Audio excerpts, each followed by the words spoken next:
Sabato 1° agosto scattano i saldi, quest'anno in ritardo di un mese, ma mai come in quest'estate 2020 sono attesi soprattutto dai commercianti. Stremati dalla chiusura forzata a causa Covid-19 e provati da una ripresa economica che stenta a decollare, i saldi diventano anche per i commercianti di Vicenza la boccata d'ossigeno in attesa di un autunno che si preannuncia caldo.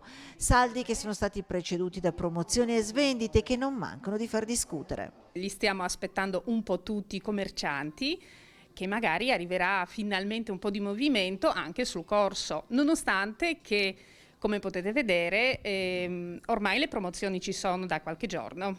Sì.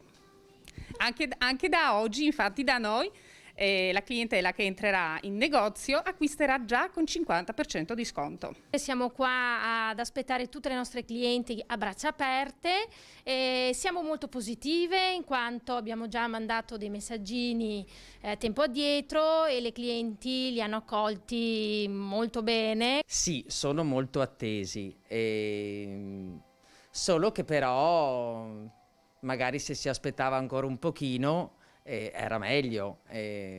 La gente sì lo aspetta, ma acquistava lo stesso. Lo struscio vero e proprio ne risente, i commercianti ormai hanno affinato le armi per cercare di attrarre gli acquirenti.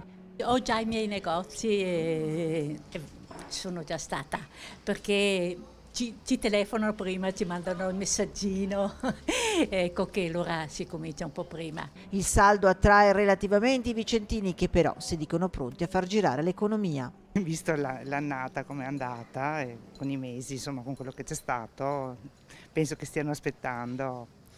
E lei ne approfitterà? Già ne ha un po' approfittato, vedo. Ero di passaggio, ne ho approfittato. Bisognerebbe farlo per loro soprattutto. Sì, è vero, poveretti, perché io penso, guarda, che stanno soffrendo più di quello che dovrebbero, perché poveretti già prima erano un po'.